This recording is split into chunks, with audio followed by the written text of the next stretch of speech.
The fundamental duties ಅಂದ್ರೆ ಮೂಲಭೂತ ಕರ್ತವ್ಯಗಳು ಅಂತ ಕರಿತೀವಿ. ನಾವೀಗ ಮೂಲಭೂತ ಕರ್ತವ್ಯಗಳಿಗೆ ಸಂಬಂಧಪಟ್ಟಂಗೆ ನೋಡೋದಾದ್ರೆ ನಿಮಗೆ ಗೊತ್ತಿರಲೇಬೇಕಾಗಿರ್ತಕ್ಕಂಥ ವಿಚಾರಗಳು ಏನು? ನಾವು ಮೂಲಭೂತ ಕರ್ತವ್ಯಗಳಿಗೆ ಸಂಬಂಧಪಟ್ಟಂಗೆ ಮೊದಲನೇದು ನಿಮಗೆ ಗೊತ್ತಿರಲೇಬೇಕಾಗಿರ್ತಕ್ಕಂಥದ್ದು, ಈ ಮೂಲಭೂತ ಕರ್ತವ್ಯಗಳು ನಮ್ಮ ಒರಿಜಿನಲ್ ಸಂವಿಧಾನದಲ್ಲಿ ಇತ್ತ ಅಂತಂದ್ರೆ ಇಲ್ಲ. ಮತ್ ಯಾವಾಗಪ್ಪ ಆಡ್ ಮಾಡಿದ್ವಿ ಅಂತಂದ್ರೆ 42ನೇ ಸಂವಿಧಾನದ ತಿದ್ದುಪಡಿ ಕಾಯ್ದೆ 1976ರಲ್ಲಿ ಮೂಲಭೂತ ಕರ್ತವ್ಯಗಳನ್ನ ಆಡ್ ಮಾಡ್ತೀವಿ. ಅಂದ್ರೆ ಯಾವ ಆರ್ಟಿಕಲ್ ಅನ್ನ ಆಡ್ ಮಾಡ್ತೀವಪ್ಪ ಅಂದ್ರೆ 51A ಅದರ ಜೊತೆಗೆ ಪಾರ್ಟ್ 4A ಅನ್ನ ಕೂಡ ಆಡ್ ಮಾಡಿದೀವಿ. ಈ ಒಂದು 42ನೇ ಸಂವಿಧಾನದ ತಿದ್ದುಪಡಿ ಕಾಯ್ದೆಯ ಮೂಲಕ ನೆನಪಿಟ್ಕೊಳ್ಳಿ, ನಾವು 10 ಮೂಲಭೂತ ಕರ್ತವ್ಯಗಳನ್ನ ಆಡ್ ಮಾಡಿದೀವಿ.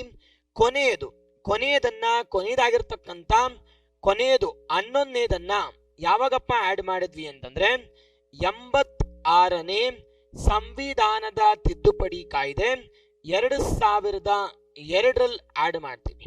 ನಾವು ಒಟ್ಟಾರೆಯಾಗಿ ಮೂಲಭೂತ ಕರ್ತವ್ಯಗಳಂತಕ್ಕಂಥದ್ದು ನಾವು ಎಷ್ಟಿದಾವಪ್ಪ ಅಂದ್ರೆ 11 ಇದಾವೆ.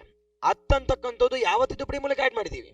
42ನೇ ಸಂವಿಧಾನದ ತಿದ್ದುಪಡಿಯ ಮೂಲಕ ಇಟ್ ಇಸ್ 10 ಮೂಲಭೂತ ಕರ್ತವ್ಯಗಳನ್ನು ಆಡ್ ಮಾಡಿದೀವಿ. 11ನೇದು ಯಾವ್ದಪ್ಪ ಅಂದ್ರೆ 86ನೇ ಸಂವಿಧಾನದ ತಿದ್ದುಪಡಿ ಕಾಯ್ದೆ ಯಾವ ವರ್ಷದಲ್ಲಿ?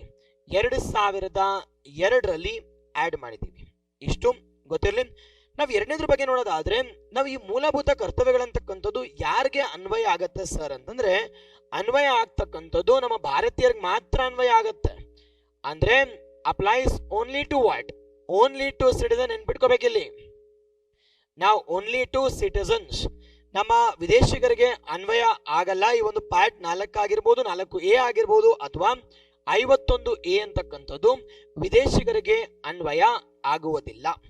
ಅದರ ಜೊತೆಗೆ ಈ ಒಂದು 42ನೇ ಸಂವಿಧಾನ ತಿದ್ದುಪಡಿ ಕಾಯ್ದೆಯನ್ನ ರೆಕಮೆಂಡ್ ಮಾಡಿರ್ತಕ್ಕಂಥವ್ರು ಯಾರಪ್ಪ ಅಂತಂದ್ರೆ ಸರ್ದಾರ್ ಸ್ವರಣ್ ಸಿಂಗ್ ಅಂತ ಕರಿತೀವಿ. Sardar Swaran Singh recommended, V call it as recommended fundamental duties. ನಾವು 10 ಫಂಡಮೆಂಟಲ್ ಡ್ಯೂಟೀಸ್ ಇದನ್ನ ರೆಕಮೆಂಡ್ ಮಾಡ್ತಕ್ಕಂಥವ್ರು ಯಾರಪ್ಪ ಅಂತಂದ್ರೆ ಜಸ್ಟಿಸ್ ವರ್ಮಾ ಅಂತ ಕರಿತೀವಿ.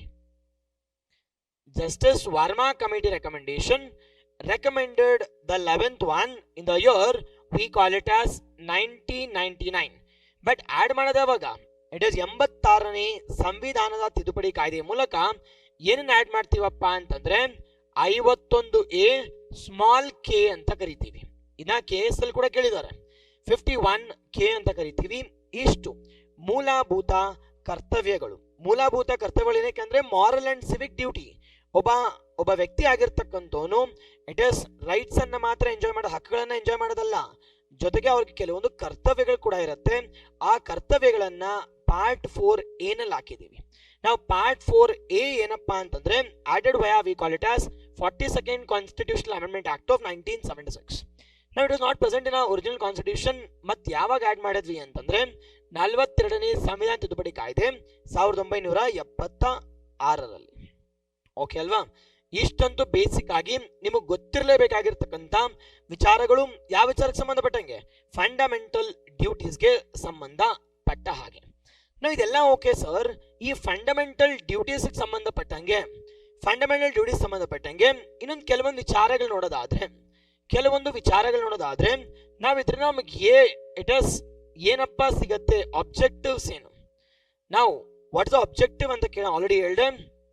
ನಾವು it is V call it as moral and ಏನಂತ ಕರಿತೀವಪ್ಪ ಅಂತಂದ್ರೆ ನಾವು ಸಿವಿಕ್ ಡ್ಯೂಟಿ.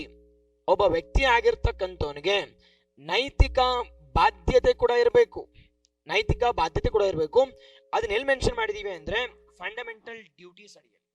ನಾವು ಇದೆಲ್ಲ ಓಕೆ ಸರ್. ಈ ಫಂಡಮೆಂಟಲ್ ಡ್ಯೂಟೀಸ್ ಅನ್ನ ಯಾವ ಕಂಟ್ರಿಯಿಂದ ತಗೊಂಡಿದೀವಿ, ಯಾವ ರಾಷ್ಟ್ರದಿಂದ ತಗೊಂಡಿದೀವಪ್ಪ ಅಂತಂದ್ರೆ ನಾವು from a country called as we call it as Russia. Origin ಅಂತ ಬಂದಾಗ ಎಲ್ಲಿಂದ ತಗೊಂಡಿದೀವಿ? We have taken it from we call it as Russia. ಗೊತ್ತಿರಬೇಕು, we have taken it from Russia.